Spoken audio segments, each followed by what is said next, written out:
Hola Dani, ¿qué tal? Hoy estoy sin Diego. cámara yo, Bueno.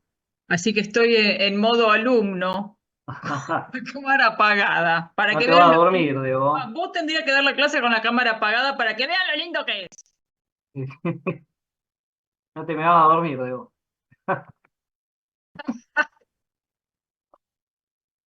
Bueno, ¿todo bien? ¿Cómo anda todo? ¿Todo tranquilo? ¿Cómo Sí, llevan este parcial? es ¿Más muy fácil, más lindo, lindo? pero están todos los parciales juntos ahora, se juntaron todos. ¿Con qué? Entonces, ¿Con esto? con ¿Con qué? histología, italiano, cirugía, todo. Claro, sí, lógico. Esta época del año es habitual eso. Pero van más o menos de la mano los temas, ¿o no? Sí, Exacto, eso hablamos hoy con los chicos que están dando justamente riñón, intestino, etcétera, Bien. etcétera. Y el parcial de esto es en 10 días y el nuestro falta bastante. Principio de noviembre. Sí, no, tampoco falta Exacto. tanto en realidad. Ya estamos Sí, sí, ahí. no sé qué pasa que se voló el año. Como ya les digo, Sí, ya sí. van a querer volver a primer año el año que viene. Ya estamos en esa etapa. Y después me cruzan por la escalera y me dicen, ay, profe, quiero volver a primer año. Qué fácil que era. Qué fácil que era, exacto. Pasa, suele suceder. Bueno, ya tenemos 70 conectados, así que arranco así no se extiende.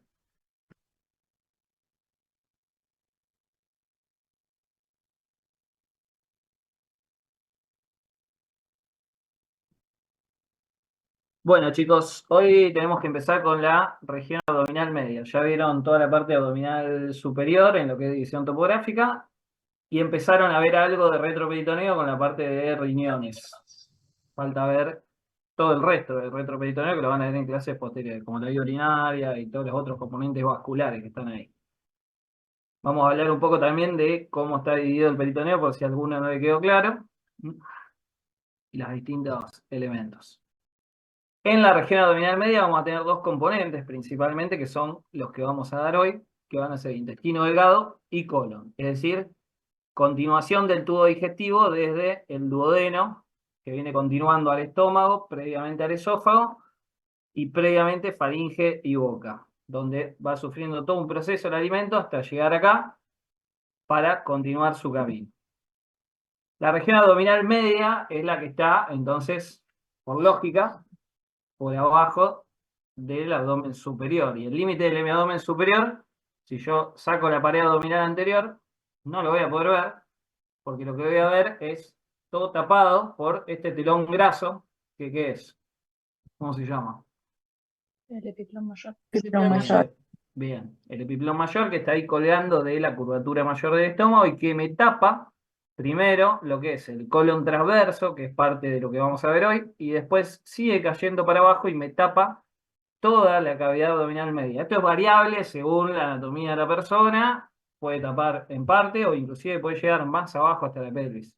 Y puede ser más o menos grasoso según la constitución de cada persona, ¿sí? Pero yo lo más probable es que cuando abra lo primero que vea sea esto, y para poder ver realmente la región abdominal media tenga que agarrar todo ese delantal graso y levantarlo para arriba, y veo que automáticamente cuando lo levanto también sin querer lo que es el colon transverso que se me va para arriba. Esto tiene que ver con la fusión que hay entre el epiplón mayor y el mesocolon transverso. ¿Sí? Y puedo ver ahí que me queda como un techito, que es justamente el mesocolon transverso, que es por donde me llegan los vasos para el colon transverso. Y yo puedo inferir que por arriba de ese techito está la región abdominal superior. ¿Sí? O sea que este es el límite del mesocolon transverso entre lo que es la región abdominal superior, de la cual forma el piso, con la región abdominal media, que es la que vamos a ver hoy, de la cual forma el techo. ¿Qué más puedo inferir yo si voy más allá? Que si hago un agujerito en este mesocolon transverso, voy a acceder, yo puedo acceder con mi mano o con una pinza a la región abdominal superior. Eso se usa muchas veces en anatomía quirúrgica, pero bueno, lo importante acá es entender que este es el límite superior de esta cavidad. Y lo que veo es el marco colónico, que es todos los elementos que forman el colon, el intestino grueso, que forman como un marco justamente, como el marco de una puerta, o como una C prácticamente cerrada hacia abajo, y en el medio veo todas las asas de intestino delgado, todas las tripas, por decirlo de alguna forma, ¿sí? Si se fijan bien, yo no veo todo el marco colónico, sino que veo mucho más. La parte que está a la derecha de este cuerpo, a la izquierda de la imagen, la parte superior, y ya la parte izquierda del colon, ya no la veo tanto, la veo parcialmente porque está más atrás y está tapada parcialmente en general por asas intestinales.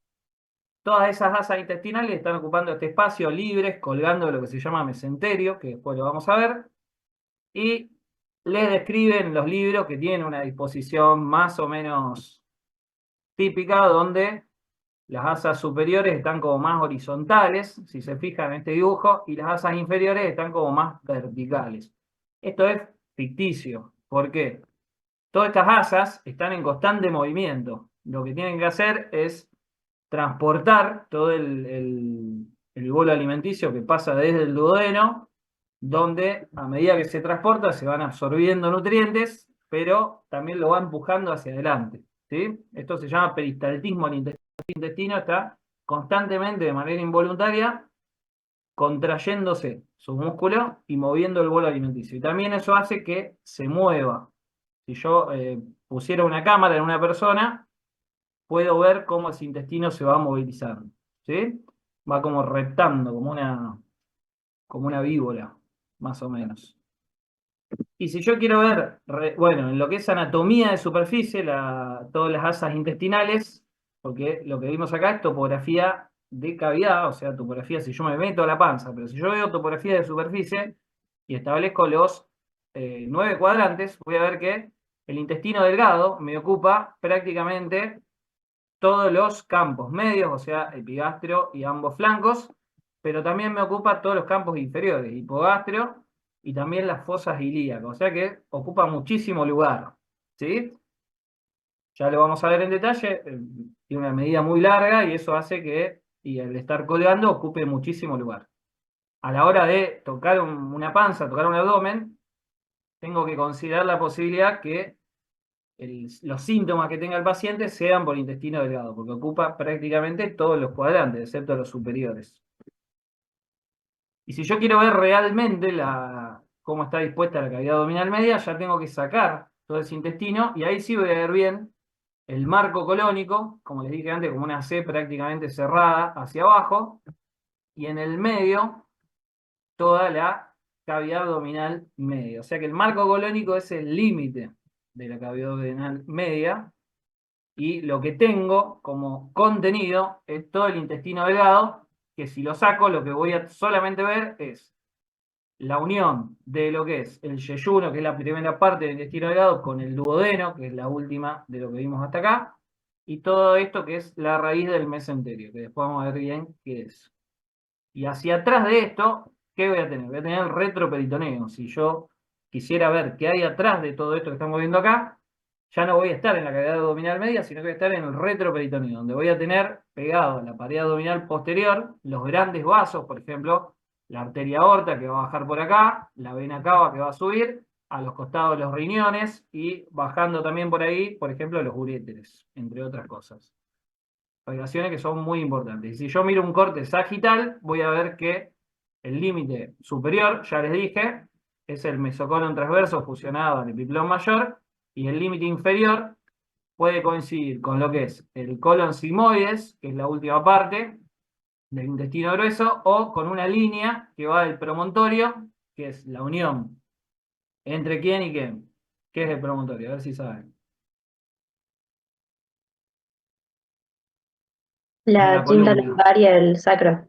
Bien. Es la unión entre la columna lumbar y el sacro. Es el ángulo que forma acá. Y esa línea va desde ahí hasta el pubis. Y ese sería el piso de la cavidad abdominal media. Hacia abajo lo que tengo ya es la pelvis, ¿sí? Que la van a ver más adelante. Bueno, hablando propiamente, esto fue solamente ubicarnos topográficamente. Hablando propiamente de lo que es el intestino delgado, como les dije, es muy, muy largo. Y va desde el inicio, que va a ser a nivel del ángulo que se llama duodeno yeyunal o ángulo de Treitz, que es el punto donde se continúa el duodeno con el intestino delgado, que inclusive está a veces marcado, en general está marcado por un ligamento que también se llama de Treitz, T-R-E-I-T-Z. Ese ligamento de Treitz fija el duodeno a la pared abdominal posterior y lo tiene ahí fijo. Es lo que uno llama cuando en cirugía el asa fija. Eso significa que todos estos intestinos están móviles, yo los puedo mover, empiezo a tironear, tironear, tironear, hasta que en un momento queda fijo, ¿sí? Y lo que me fija justamente es el duodeno con este ligamento de Treitz. Y también se le llama ángulo de Treitz o ángulo duodeno-yeyunal. Es importante, por ejemplo, para determinar cuando hay un sangrado en la vía digestiva, ya que los sangrados que sean antes de este ángulo se consideran lo que se llaman hemorragias digestivas altas, esto no importa, pero lo van a ver más adelante, y lo que está después de este ángulo se llaman hemorragias digestivas bajas, con un tratamiento y un diagnóstico totalmente diferente. ¿Sí? Bueno, desde ahí tenemos todas las asas yeyunales, que son la mayoría del intestino delgado. Fíjense que ahí les pongo que puede llegar a medir 6 metros, e inclusive un poco más. Es variable, pero la mayoría del intestino delgado va a ser yeyuno. Y solamente la última parte, los últimos 60, 70 centímetros, van a ser de ilion, que es la otra parte del intestino delgado. Este ilion va a terminar a nivel del colon en lo que se llama válvula iliocólica o iliocecal. Es la unión de la última parte del ilion con el colon derecho. ¿Sí? El límite entre yeyuno e ilion, la mayoría de las veces no lo voy a tener. Yo voy a ver todas macroscópicamente, todas asas iguales, todos intestinos iguales, excepto en algunos casos donde permanece un vestigio del desarrollo fetal, ya que lo están viendo en esto, que es un vestigio del conducto ónfalo-mesentérico, que es el conducto que une el ombligo a las asas intestinales primitivas. Eso, cuando persiste, cuando no desaparece durante el desarrollo fetal, forma lo que se llama el divertículo de Meckel. Ese divertículo de Meckel es el límite exacto entre yeyuno e ilion cuando está presente. Y tiene una importancia, que, bueno, ¿qué es un divertículo? Es como una zona de debilidad, como una bolsita, como una eminencia de la pared que sobresale como en fondo ciego, o sea, termina ahí en un dedo de guante. Yo meto el dedo ahí y choco contra la pared del intestino. ¿Y qué pasa con esto? Que muchas veces se inflama, que se puede inflamar por diversas razones, y genera lo que se llama la diverticulitis de Meckel, que muchas veces se confunde con una apendicitis aguda, por la ubicación y por las características de la clínica que da. Este puede estar suelto como en ese dibujo, o puede estar agarrado a la pared abdominal anterior, como el conducto ónfalo-mesentérico. Este intestino les dije que está agarrado al peritoneo de la pared abdominal posterior a través del mesenterio. Todos los órganos de la cavidad abdominal pueden estar dispuestos de 3 maneras con lo que es el peritoneo. Una es que sean órganos intraperitoneales. ¿Qué significa eso? ¿Alguien sabe? Que están adentro del peritoneo. ¿Qué ejemplo conocen? El estómago. El vaso. Bien. Estómago, vaso, los cuales en cualquier cara que yo agarre del órgano va a tener peritoneo. ¿Sí? No importa si la cara posterior o la cara anterior, la que yo mire, va a tener peritoneo. Y todos esos órganos en general tienen lo que se llama un meso.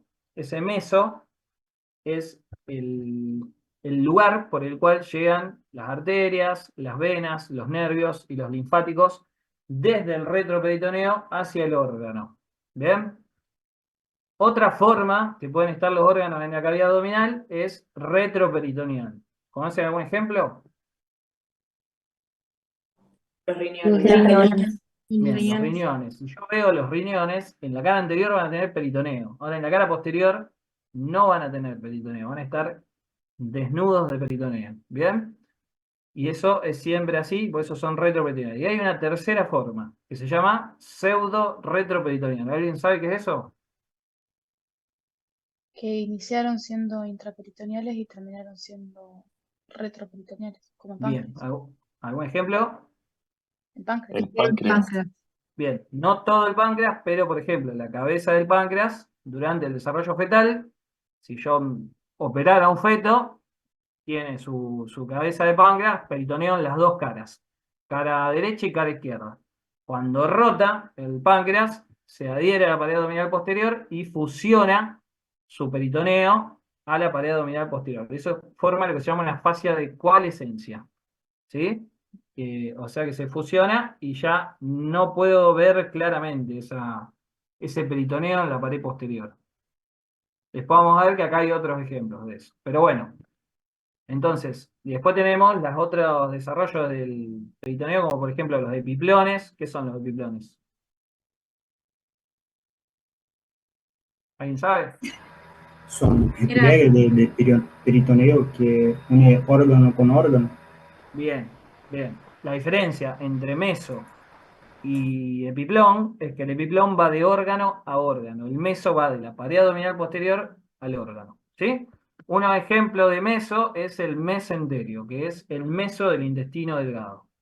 Este mesenterio, si yo arranco el intestino delgado y veo la pared abdominal posterior, voy a ver que es muy cortito, mide tan solo 20-25 centímetros, y tiene una dirección oblicua hacia abajo y hacia la derecha. Va a empezar exactamente, como se ve acá, en el borde derecho de la cuarta porción del duodeno. Acá también lo puedo ver, fíjense.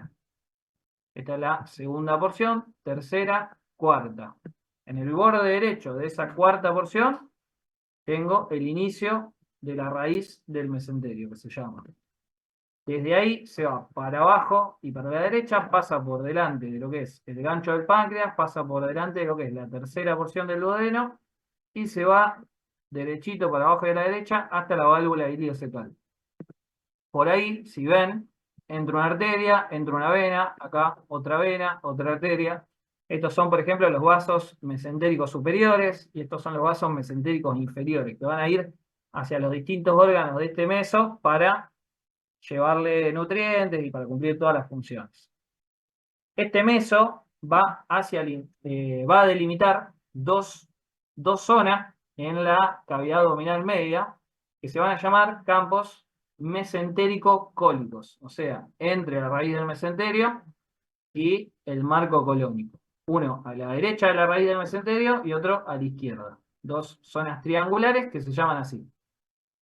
Lo más importante de esta zona son las relaciones hacia atrás con los elementos del peritoneo, sabiendo que voy a tener los uréteres de un lado y del otro, que voy a tener distintos elementos vasculares que después van a ver. Por ejemplo, del lado derecho, en el mesentérico cólico derecho, yo sé que a trasluz, si abro ese plano, voy a encontrar el duodeno, por ejemplo, la segunda y tercera porción del duodeno. Voy a encontrar también el uréter derecho.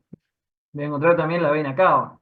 Si me voy del lado izquierdo, voy a ver el uréter izquierdo, voy a ver un entrecruzamiento vascular que se llama ángulo vascular de Treitz, por ejemplo, que después lo van a ver, que es el cruce de una vena mesarraica con una arteria de la cólica izquierda. No se preocupe por esos detalles, porque después lo van a ver cuando vean el retroperitoneo. Ese meso, esa raíz del mesenterio, que es cortita en la parte posterior, se abre en abanico y va a terminar en las paredes del intestino delgado, que va a tener un borde adherente, que es en el cual le llegue el peritoneo, y de ahí va a envolver las dos caras del intestino para terminar en el borde libre, que es el borde que está libre justamente colgando del intestino delgado. Y por ahí van a llegar los vasos, los nervios y los linfáticos que vayan hacia y desde el intestino delgado y así desde la pared abdominal posterior. Fíjense cómo las arterias llegan y se van dividiendo y después forman arcos vasculares. Van formando arcos vasculares, quedan otras arterias que vuelven a formar otros arcos vasculares y de ahí salen unas arterias rectas que abordan por las dos caras al intestino delgado. Y también veo cómo está todo lleno de ganglios linfáticos. Es una de las zonas con más ganglios linfáticos, vamos a hablar para qué. En cuanto a la configuración interna, ¿cómo vamos hasta acá? ¿Vamos bien? ¿Ninguna duda? Bien. En cuanto a la configuración interna, también va a ser difícil reconocer yeyuno e ilion, aunque tiene algunas diferencias. Los dos tienen de adentro hacia afuera una capa mucosa, una capa muscular de la mucosa, que esa es histológica, no la voy a ver yo macroscópicamente o anatómicamente. Después voy a tener una submucosa y después voy a tener ya las capas musculares, que van a ser una capa muscular interna circular, o sea que es acá cortita, radial, en el lugar, y una externa que es longitudinal, o sea que sigue a lo largo al intestino. Y por fuera de todo esto, la serosa, que es el peritoneo, que lo envuelve, ¿sí? Y a esto microscópicamente le tengo que agregar la parte del sistema nervioso, que van a ser los plexos mielentérico de Auerbach, que está entre los planos musculares, y el submucoso de Meissner, que está justamente en la submucosa, ¿sí? Y la muscular de mucosa, que le dije que es histológica. Ahora bien, si yo miro la mucosa de uno y de otro, de yeyuno y de ilion, el ilion muy cortito, voy a ver que el yeyuno, por ejemplo, tiene más pliegues, está lleno de pliegues, ¿sí? Fíjense cómo está todo arrugadito. Y todos esos pliegues también tienen, por ejemplo, algunas válvulas que son de unas glandulitas que se llaman, ahí lo tiene escrito, de Kertring, que están en esa zona. Y eso es un poco un distintivo de esta mucosa, mientras que en la mucosa del ilion tengo muchos más de estos nodulitos linfáticos que están en la mucosa, que muchas veces se juntan, no sé si alcanzan a ver, hay una zona ahí arriba que justo a mí me tapa el cartel con las caras, acá, donde se juntan un montón de estos folículos linfáticos y forman lo que se llaman las placas de Peyer. ¿Sí? Que esto lo tienen que haber visto en histología, seguro. ¿Alguna duda con delgado? Bien, si lo miro Profe. microscópicamente, lo podemos agregar a lo que son las vellosidades que están microscópicamente en todos esos pliegues. ¿Quién me quería preguntar algo? Yo, porque no entendí bien la inserción del mesenterio en el intestino delgado. Bueno, en todo el borde adherente. ¿Comiste chinchulín alguna vez? ¿Sos vegetariana? Sí, ¿Sos vegetariana? sí, sí. Ah, bueno. No sirve entonces el ejemplo. No, pero Basi- en el pasado comí. ¿Lo has visto? Sí, sí. Bueno, Lo- viste que tenés toda la grasa en el medio y el arco de intestino girando. Bueno, la grasa que está en el medio es el mesenterio, es el peritoneo que llega al borde del intestino y lo envuelve entero, ¿sí? Eso es, básicamente. Acá se ve toda esta línea es el borde adherente por el cual llega al peritoneo. ¿Y qué hace acá? Pasa una hoja por arriba y una hoja por abajo y lo envuelve en completo. ¿Bien? perfecto. Bien, Perfecto. gracias. Por eso, el mesenterio a este nivel va a medir lo mismo que el intestino. Atrás va a medir siempre 20-25 centímetros. Pero en el borde adherente va a medir 6, 7, 9 metros, lo que mide el intestino. Bien, pasamos al colon. El colon, o intestino grueso, es la continuación. Bueno, el intestino delgado, que no les dije, su función principal es la de absorber nutrientes. ¿Sí? Absorbe líquido, absorbe vitaminas, minerales, proteínas, hidrato de carbono y grasas. La mayoría de las cosas se absorben ahí. Ya cuando pasamos al intestino delgado, la primer parte, al intestino grueso, la primer parte de este colon sigue absorbiendo algo de sales, de líquido, algún nutriente restante, pero ya la mayoría ya se absorbió, ¿sí? Y ya la última parte del intestino está destinada a formar el bolo fecal directamente. Prácticamente no absorbe nada. Por lo cual, vemos que el intestino delgado es indispensable para la vida. Inclusive pasa en muchos casos donde hay por alguna razón que resecar intestino delgado y muchas veces pasa que se llama como intestino corto, que es sacar más cantidad de intestino delgado que la que es necesaria para la vida. Y bueno, se vuelve todo un problema porque hay que nutrir al paciente de maneras alternativas. En general, se dice que hasta un metro y medio es lo mínimo indispensable que tenemos que tener intestino delgado. Y con un montón de problemas que genera eso, ¿sí? Pero bueno, o sea, lo que les quiero recalcar es la importancia de ese órgano que es el principal responsable de absorber todos los nutrientes. Después vamos a ver un poquito el funcionamiento. El colon va a tener una serie de divisiones, el marco colónico, que van a ir adoptando distintos nombres. Como les dije, forma como una C prácticamente cerrada hacia abajo y se va a dividir con una línea en colon derecho y colon izquierdo. Fíjense que la línea no se las pongo bien en el medio, sino que la tiro más hacia la derecha del colon transverso. Después vamos a ver por qué. Hay un punto en el cual se divide. A su vez, todo el colon se divide a través de otras líneas a nivel de lo que son el ángulo hepático, que es el ángulo derecho del colon, ángulo esplénico, que es el ángulo izquierdo, y estos ángulos me van a unir el colon ascendente, que es el colon que está a la derecha, con el colon transverso, y el colon transverso a través del ángulo esplénico con el colon descendente. Y otra línea me va a conectar, cuando cambia de dirección, el colon descendente con el colon sigmoides. Y otra más, que ahí aparece, cuando vuelva a cambiar de dirección y se haga recto hacia abajo, me va a dividir colon sigmoides de recto ya. Esto tiene que ver con varias cosas, la división de colon derecho y colon izquierdo. Una es la funcional. Como les dije, el colon derecho va a ser el último que absorba algo de nutrientes, algo de sales, algo de líquido, y ya a partir del colon izquierdo va a estar delimitado a lo que es la formación del bolo fecal, de la materia fecal.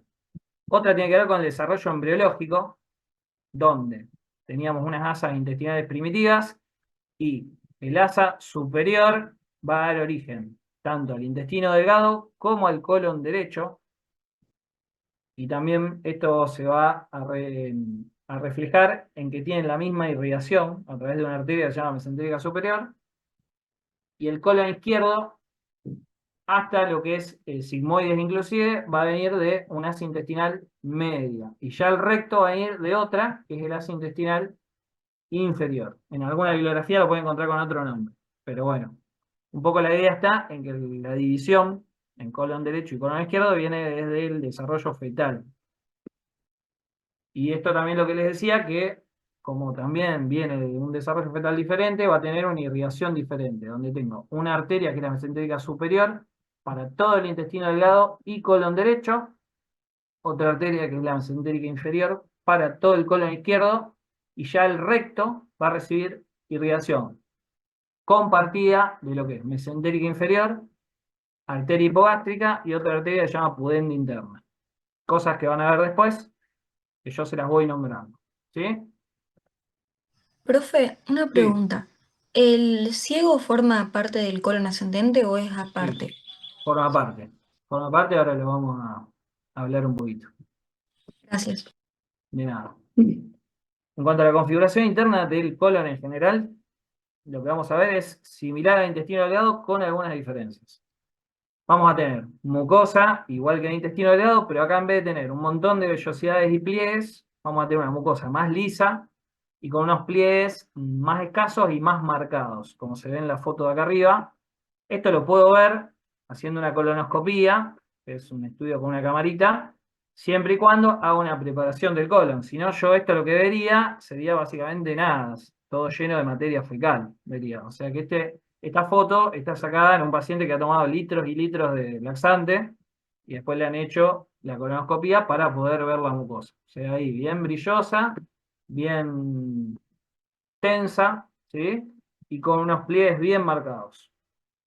Por abajo de eso voy a tener lo mismo, voy a tener una submucosa y dos capas musculares, que van a ser la capa interna o circular y la capa externa o longitudinal, más los plexos nerviosos, mientérico de Auerbach, el submucoso de Meiner y la muscular de la mucosa. La diferencia, la gran diferencia entre el delgado y el colon va a ser que la capa muscular externa longitudinal no va a estar en toda la pared del colon, no va a ser continuo, sino que se va a restringir a 3 cintas. Son estas cintas que se ven acá, que se van a llamar tenias.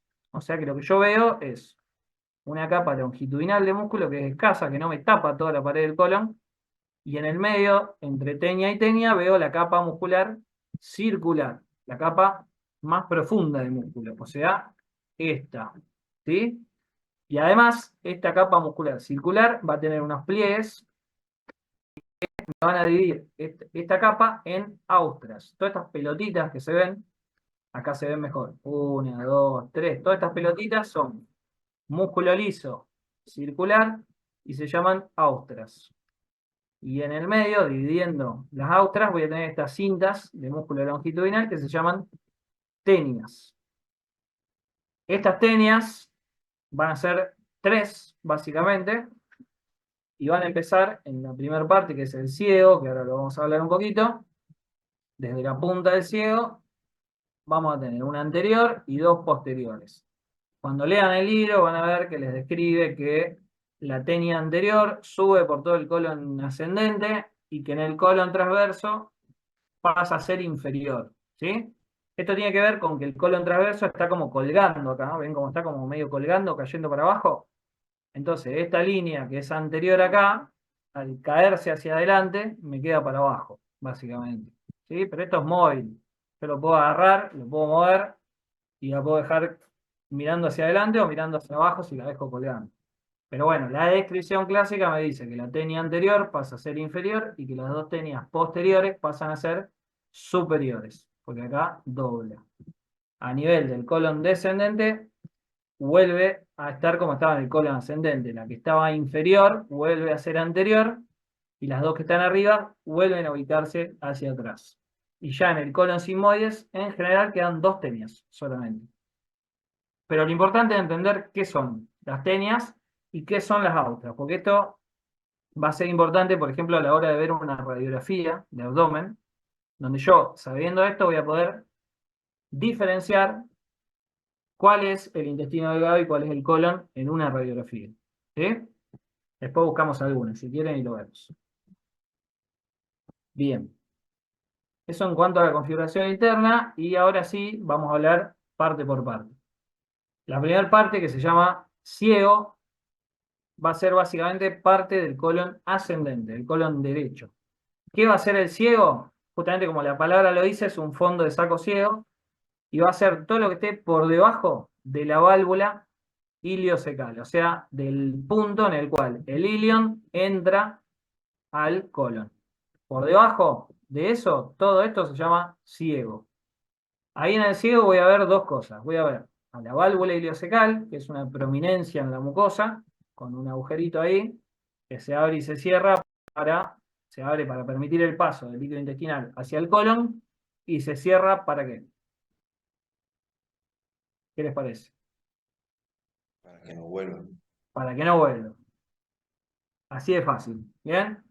¿Qué pasa? Cuando yo tengo una obstrucción en el colon, algo que no me deja avanzar, el líquido, la materia fecal o lo que sea, me hace presión en esta válvula hasta que en algún momento, a tanta presión, se abre y empieza a pasar el contenido del colon hacia el intestino delgado, ¿sí?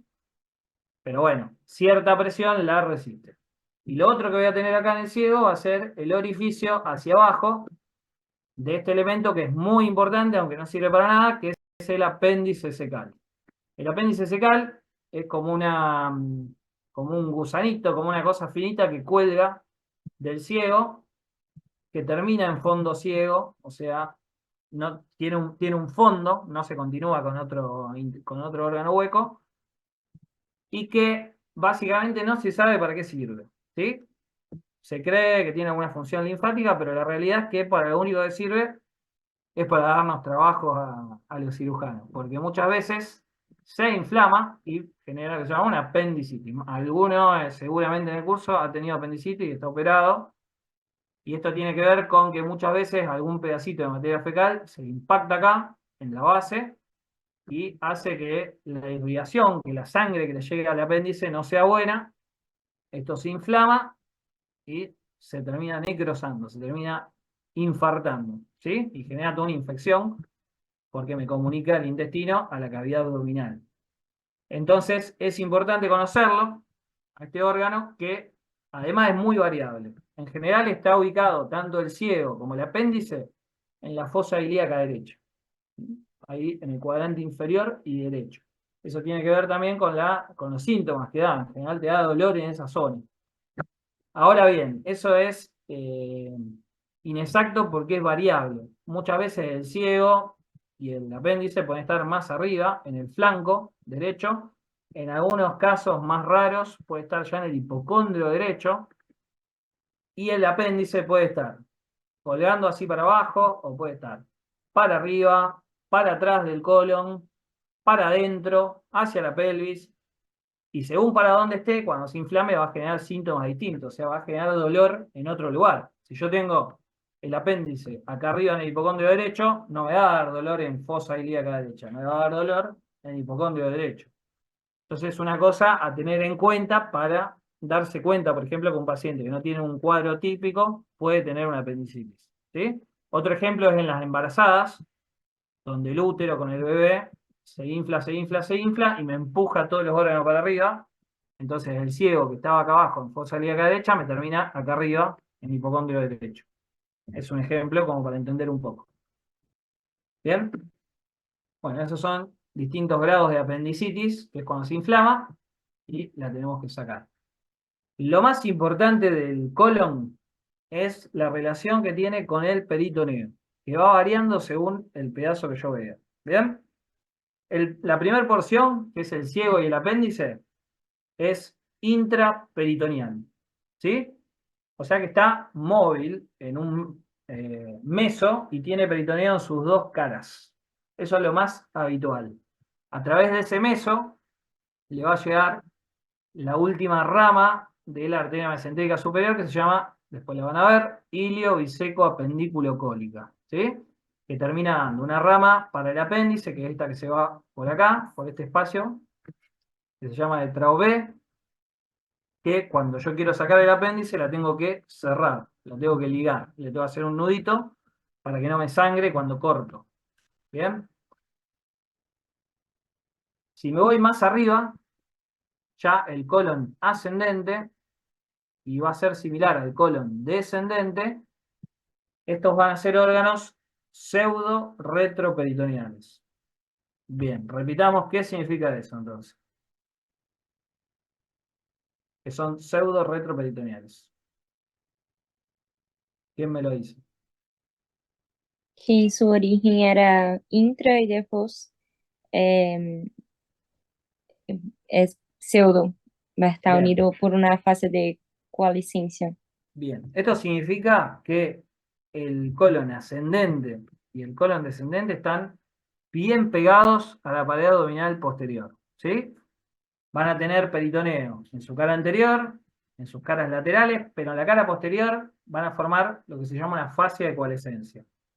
Esta fascia de coalescencia se va a llamar de TOLT 1, la del colon ascendente, y de TOLT 2, la del colon descendente.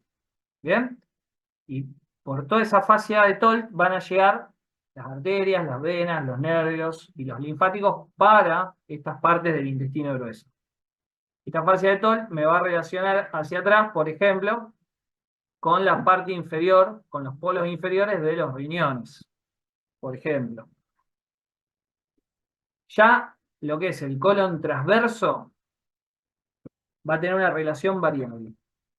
Yo les dije que había una línea hacia la derecha que me dividía colon derecho y colon izquierdo. Bueno, el límite entre colon derecho y colon izquierdo tiene que ver con el mesocolon transverso, que va a tener una parte fija y una parte móvil. ¿Cuál es el límite exacto entre uno y otro? Va a ser acá. El borde derecho de este, que ¿quién es? Duodeno. Duodeno. Duodeno. ¿Qué porción? Segunda porción. Segunda. Bien. La tercera. Perfecto. Segunda. Alguien dijo tercera por ahí. Tercera es esta que está horizontal y tiene relación con el mesenterio. Pero el mesocolon transverso va a tener relación con el segundo, con la segunda porción del duodeno. Y el borde derecho del duodeno, de esta porción, va a ser el límite exacto, es el punto, entre el mesocolon transverso fijo y el mesocolon transverso móvil. ¿Qué significa eso? que el mesocolon transverso de esta mitad, de esta parte derecha, va a ser, fíjense, bien cortito. Va a estar bien agarrado a la pared abdominal posterior. Entonces, si yo lo quiero movilizar, me va a ser difícil, porque el bracito de movimiento va a ser cortito.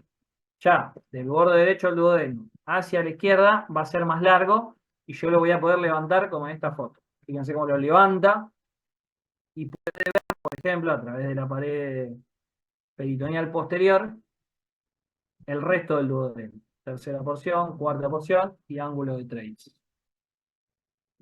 Ya lo que es colon descendente, ya les dije, es pseudo retroperitoneal a través de la fascia de coalescencia de TOL 2. Y lo que es el colon sigmoides va a ser cuando cambie de dirección. El colon sigmoides es como que se acuesta en la fosa ilíaca izquierda, se hace más horizontal, y este vuelve a ser móvil, o sea que es intraperitoneal, con un meso largo y todas las paredes cubiertas por peritoneo. A este meso se le describen dos raíces, una en diagonal hacia abajo y a la izquierda, y una vertical hacia abajo, que le dan gran movilidad. Yo el colon sigmoide lo puedo agarrar y lo puedo también movilizar como el colon transverso. Y hacia atrás, hacia el retroperitoneo, tiene relaciones muy importantes, el mesocolon transverso, por ejemplo, con estos que están acá, que ¿quiénes son? Estos dos vasos gigantes. Arterias ilíacas. Vasos ilíacos. Ilíacos. Bien, las arterias ilíacas, que sangran bastante. Y acá tengo otro tubito que baja y se va para el medio, que ¿quién es? El uréter. El uréter. El uréter. O sea que cuando uno manipula este colon sigmoide, que es muy frecuente, tiene que hacer una cirugía de esto, y también el colon descendente, tiene que tener mucho cuidado con todos estos elementos que están en el retroperitoneo, porque yo tironeando me los puedo traer y sin darme cuenta, cortarlos. Si yo corto este uréter, este riñón no me sirve más, básicamente, es algo que logre reconectar con una cirugía o con algo, es uréter. ¿Bien? Por lo cual es muy importante esta relación. Bien, ¿alguna duda del colon? Profe, perdón, ya sé que lo Sí. dijeron como 3 veces, pero no termino de entender lo del pseudo retroperitoneal. Bien. Bueno, vos tenés dos opciones, básicamente. Está el intraperitoneal, que toda la vida fue intraperitoneal. O sea, en el desarrollo fetal, como el estómago, como el intestino delgado, siempre tuvo un meso o epiplón y estuvo todo cubierto. Esto es como si vos agarrás algo y lo envolvés con papel film, ¿sí? Si vos lo apoyás en la mesa y le ponés papel film arriba directamente, o sea que queda mesa, el elemento que vos quieras, y papel film, va a tener solamente papel film arriba. Atrás, abajo no. ¿Sí? Si yo esto lo pongo así vertical, voy a tener papel film adelante, pero no atrás. ¿Sí? Eso va a ser retroperitoneal, porque va a tener peritoneo y va a estar por atrás el órgano. ¿Bien?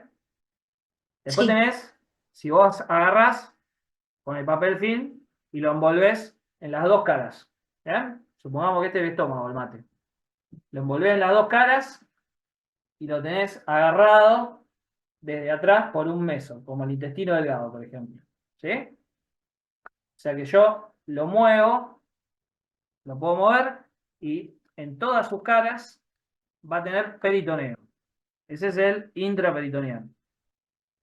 Es como si yo, en vez de apoyarlo en la mesa y envolverlo, lo envuelvo todo y después lo apoyo en la mesa. ¿Sí? ¿Se entiende la diferencia? Sí. Bueno, ese es el intraperitoneal. Y me queda el más difícil, que es el pseudo retroperitoneal. El pseudo retroperitoneal, yo lo envuelvo todo y lo pongo en la mesa. Pero ¿qué pasa? La parte que apoyo contra la mesa del papel film se me pegotea toda con la mesa. Desaparece y se me pegotea toda. Entonces, yo eso cuando lo envolví era intraperitoneal. Pero cuando se me pegoteó todo, me quedó retroperitoneal. Porque voy a tener peritoneo adelante y atrás voy a tener todo un pegote. Ese pegote entre el peritoneo que estaba y la pared abdominal posterior, que es la mesa, es la fascia de coalescencia. No sé si se entiende. Sí, no, ahora sí, profe. No lo había O entendido sea, antes, ahora sí. el colon, todo con elementos caseros, para que se entienda. El colon estaba envuelto todo en su peritoneo. Pero a medida que se desarrolló el feto, se pegoteó a la pared abdominal posterior y todo esto se pegoteó y desapareció el peritoneo que estaba acá atrás. Y formó la fascia de Toll. Lo mismo pasa con la mayoría del páncreas y con las distintas porciones del duodeno, principalmente la segunda y la tercera. ¿Bien? Sí, ahora sí. Gracias, Bien. profe. Bueno, por último, para cerrar, hay que hablar un poquito de irrigación, inervación y función de todo esto.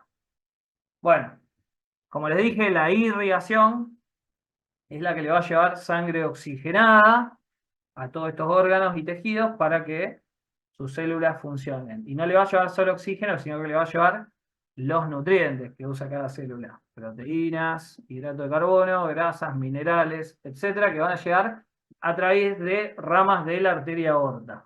Obviamente, y vamos a tener la mesentérica superior, que va a ser una de las ramas que va a dar irrigación, tanto a todo el intestino delgado, con sus ramas que van hacia la izquierda, como a la mitad derecha del colon. O sea, ciego apéndice, colon ascendente, ángulo hepático y primera parte del colon transverso. Del lado izquierdo voy a tener otra rama de la aorta que se llama mesentérica inferior. Esta va a irrigar el resto del colon transverso. Igualmente el colon transverso acá se va a mezclar la irrigación de una arteria y de otra porque van formando arcos también, igual que en lo que es el intestino delgado, forman arcos que terminan dando vasos rectos. Y acá hay una anastomosis entre la arteria mesentérica superior y la arteria mesentérica inferior en lo que se llama arcada vascular de Riolano. Esta es una anastomosis, una unión entre las dos mesentéricas. Pero bueno, básicamente la mesentérica inferior va a dar arterias cólicas izquierdas que van a dar irrigación al resto del colon transverso, a la parte izquierda, colon descendente, ángulo esplénico y sigmoides. Y va a terminar dando una rama que es arteria hemorroidal, que va a empezar con la irrigación de la última parte, que es el recto, que va a recibir tres arterias hemorroidales, que van a ser la superior, que viene de la mesentérica, y una media, que viene de la hipogástrica, y una inferior, que es para la parte del ano principalmente, que viene de la pudenda. Ahí ya abajo en la parte más superficial. Esta es la única función que tiene, es llevarle todos los nutrientes y oxígeno. Única, pero no poco importante. El drenaje venoso del intestino delgado, acá volvemos a tener una diferencia. Va a ser a través de lo que se llama el sistema venoso porta, que lo escucharon nombrar cuando hablamos del pedículo hepático. ¿Sí? Bueno, se los vuelvo a nombrar. El sistema porta a través de unas venas que se llaman mesarraicas o mesentéricas, superior e inferior, igual que las arterias, van a drenar toda la sangre venosa de tanto, o sea, la mesarraica mayor, obviamente, igual que la mesentérica, de lo que es colon derecho e intestino delgado. Y la menor de lo que es colon izquierdo, principalmente. Este drenaje venoso que va a formar la porta, que va a ir hacia el hígado, va a tener dos funciones. Por un lado, el drenaje venoso de todos los desechos que producen las células que forman los tejidos del intestino y del colon. Pero el más importante de las funciones es la absorción a través de la sangre venosa de la mayoría de los nutrientes. O sea, todos los nutrientes que comemos y se absorben en el intestino van al sistema venoso porta para ir al hígado y ser procesados. ¿Sí? Esa es la función más importante del sistema de vena porta. Mucho más que el drenaje del desecho celular. ¿Se entiende? Bien. Suponemos que sí, algunas cabecitas se movieron diciendo que sí. Y por último tenemos, bueno, la parte nerviosa que va a salir a través del plexo solar, que es todo vegetativo acá, todo simpático y parasimpático, que es la que establece, por ejemplo, el peristaltismo intestinal, donde el sistema parasimpático lo va a estimular, porque cuanto más se mueve el intestino, es el momento de la digestión, que es cuando estamos tranquilos, si quieren ir al ejemplo de siempre, Y el sistema simpático lo va a inhibir al peristaltismo. ¿Sí? Y por último, muy, muy importante, tenemos todo el sistema linfático, donde vemos que, bueno, les nombré las placas de Peyer a nivel del ilion, y está lleno de vasos y ganglios linfáticos que van formando a nivel de los arcos vasculares, ganglios linfáticos bien periféricos pegados a todo lo que es intestino delgado y con ya medios y más centrales que se van confluyendo todos hacia una cisterna linfática que está en el retroperitoneo, que está por detrás de la cabeza del páncreas, que se llama retropancreática de Kennu, con Q, Q-U-E-N-U. Y desde ahí van a pasar, junto con la linfa de toda la cavidad abdominal inferior, hacia lo que es un colector lumbar. Y este colector lumbar se va a continuar ¿con quién para arriba? ¿Quién es este que se mete al Todo tórax? torácico. El Conducto torácico que atraviesa el diafragma, pasa por detrás de la aorta y termina ¿dónde? El confluente Confluente yulo yulo-subclavio. Confluente yulo-subclavio izquierdo. Bien, de nuevo, acá el sistema linfático tiene la función de defensa, sí. O sea, si hay una infección, una inflamación, un tumor del intestino o del colon, se van a inflamar, van a reaccionar. Pero no es la función más importante. La función más importante es diaria, cotidiana, en la absorción de grasas. Las grasas se absorben a través del sistema linfático, la gran mayoría. Esas grasas que se emulsionan con la bilis que produce el hígado son absorbidas por el sistema linfático. O sea que estas grasas, fíjense el camino larguísimo que tienen que hacer para llegar al hígado, porque se absorben en el sistema linfático, van al conducto torácico, llegan al confluente venoso yulo-subclavio, hacen toda la circulación menor y recién ahí llegan a la aorta para llegar al hígado a través de la arteria hepática. Larguísimo. ¿Sí? Entonces, hay que entender acá que tanto el sistema venoso como el sistema linfático tienen una doble función. Por un lado, la función clásica, que ya conocemos, pero por otro lado, la función de transportar nutrientes, que es la más importante. Inclusive, como para que se acuerden, muchas veces cuando tenemos lesiones del conducto torácico y tenemos lo que se llama una fístula, que pierde líquido el conducto torácico, líquido linfático, para poder detectarlo lo que uno hace es darle al paciente cantidades extremas de grasa, tarros de crema de leche, básicamente, y eso espesa tanto todo el líquido linfático que logramos ver, inclusive, de dónde sale, y sale prácticamente crema de leche, ¿sí? Del conducto torácico. O sea, una cantidad de grasa extrema. Eso para que se acuerden para qué sirve, se los cuento. Y bueno, después de tanta información quedaron como crazy eyes. ¿Dudas? ¿Preguntas? Profe, yo te quería preguntar del plexo de Meissner y el plexo de Auerbach. Sí. ¿Recibirían los nervios entonces del plexo solar? Sí, básicamente Ah, sí. listo, gracias. Son los plexos que regulan la motilidad intestinal y todo el resto de las funciones. Eso es más de histología, pero bueno, están.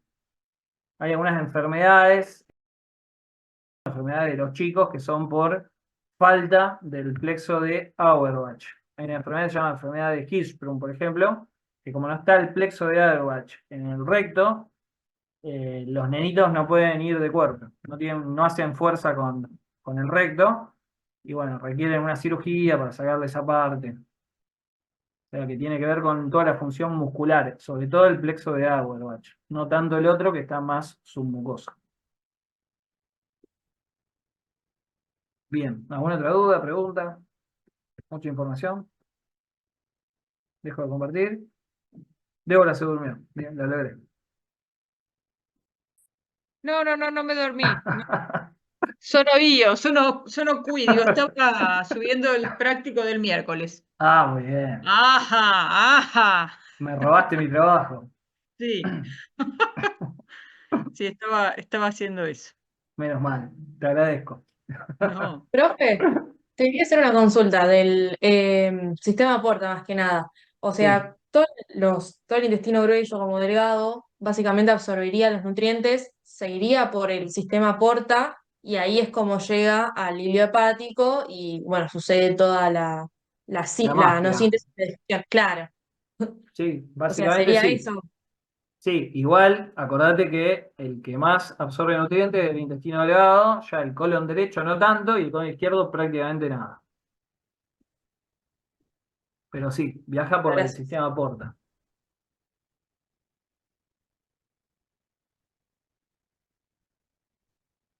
¿Algo más? ¿Por ahí? ¿Dando vueltas? Bueno, ¿Alguna después hay que... integración con ¿Cómo? esto? ¿Alguna integración con esto? Porque están ahora, en este momento, están en ascuas por histología Están preocupados por los plexos de Auerbach y de Meissner. y Meissner. Pero bueno, después también hay que hablar, cuando vean la parte vascular, de la anatomía quirúrgica, por ejemplo. A ver, les doy ejemplos.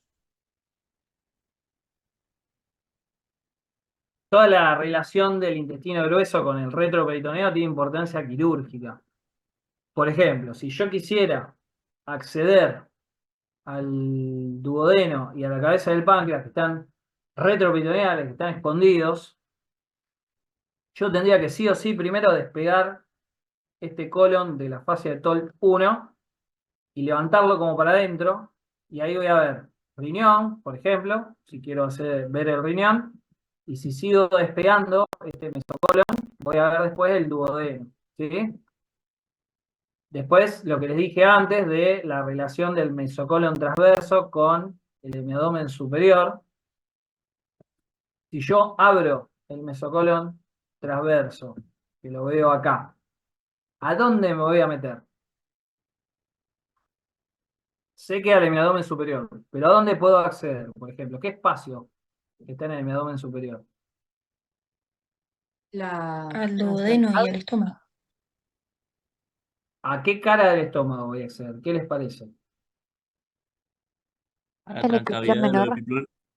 A la transcavidad de los epiplones. Si yo abro ahí abajo y meto la mano, voy a tocar la cara posterior del estómago. O sea que voy a estar entre el estómago, que va a estar por delante, y duodeno páncreas, que va a estar por atrás. Voy a estar exactamente en el medio de la transcavidad de los epiplones. Es una forma de acceder, por ejemplo. ¿Bien? Que se usa a menudo. Si yo quiero sacar el colon ascendente, y esto tiene que ver con la anatomía vascular, que en realidad no la dimos en detalle porque después ven las ramas de la aorta. A ver, agrandemos esta. Ah, dejé de compartir, perdón.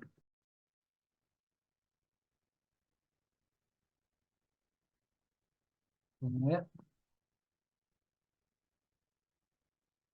listo.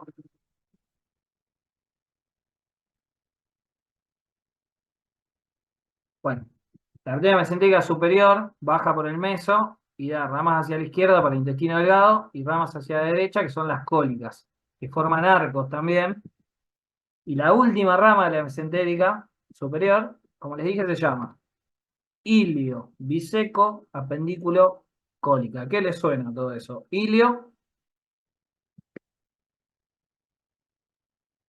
¿no les suena nada? Intestino delgado. Ilium. Bueno, hay una rama ilial que vuelve e irriga los últimos 10 a 20 centímetros de ilio.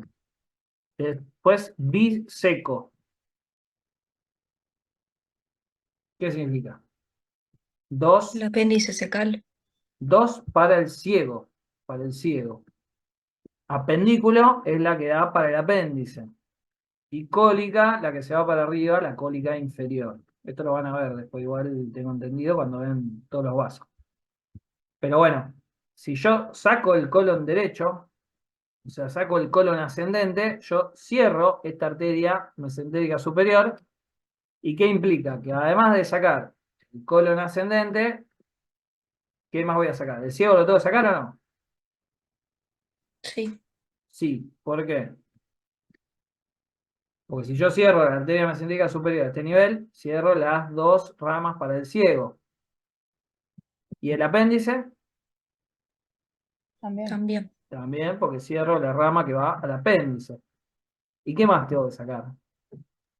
Y esas últimas porciones El del hilo. intestino delgado. Bien, los últimos 10 a 20 centímetros de ilion, porque si no los saco, me van a quedar sin irrigación, sin sangre. Y a las 24 horas voy a tener una isquemia intestinal, una isquemia de este intestino que se va a perforar, se va a necrosar, se va a perforar y va a generar una peritonitis porque va a volcar el líquido del intestino hacia la cavidad abdominal.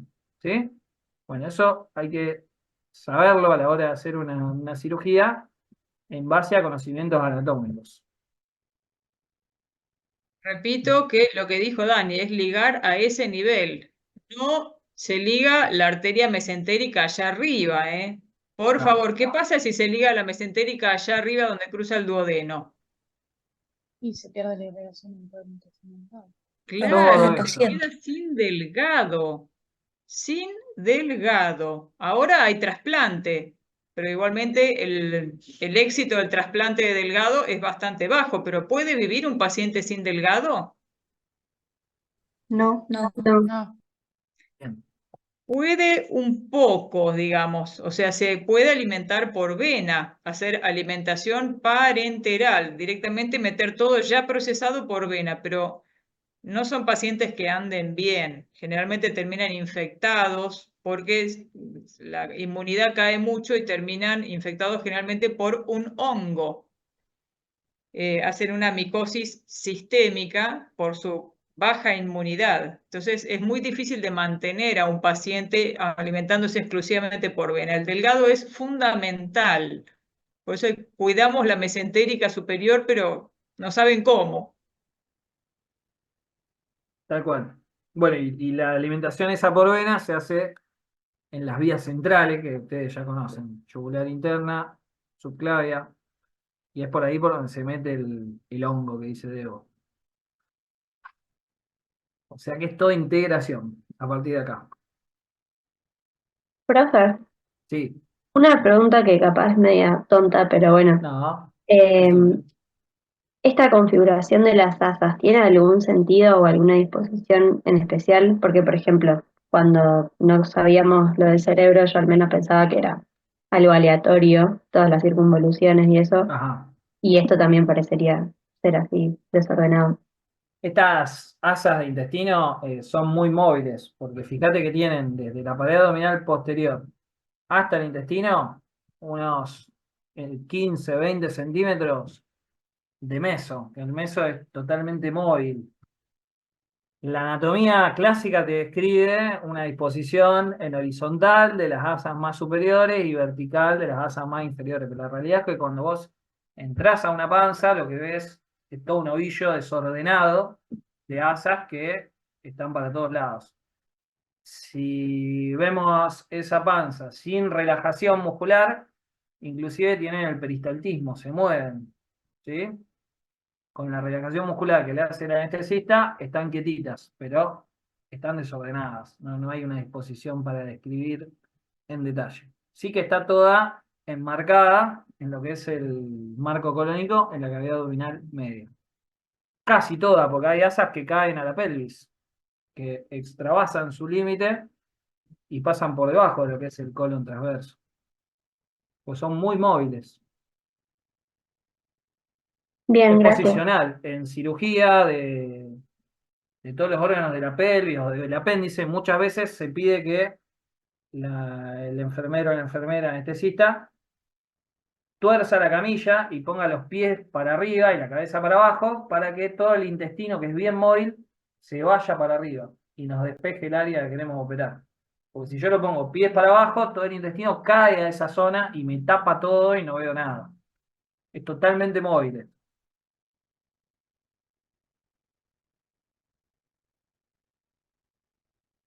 Bien. ¿Se entendió eso? Sí. Supongo que sí. Sí, ¿Alguna sí, otra duda? gracias.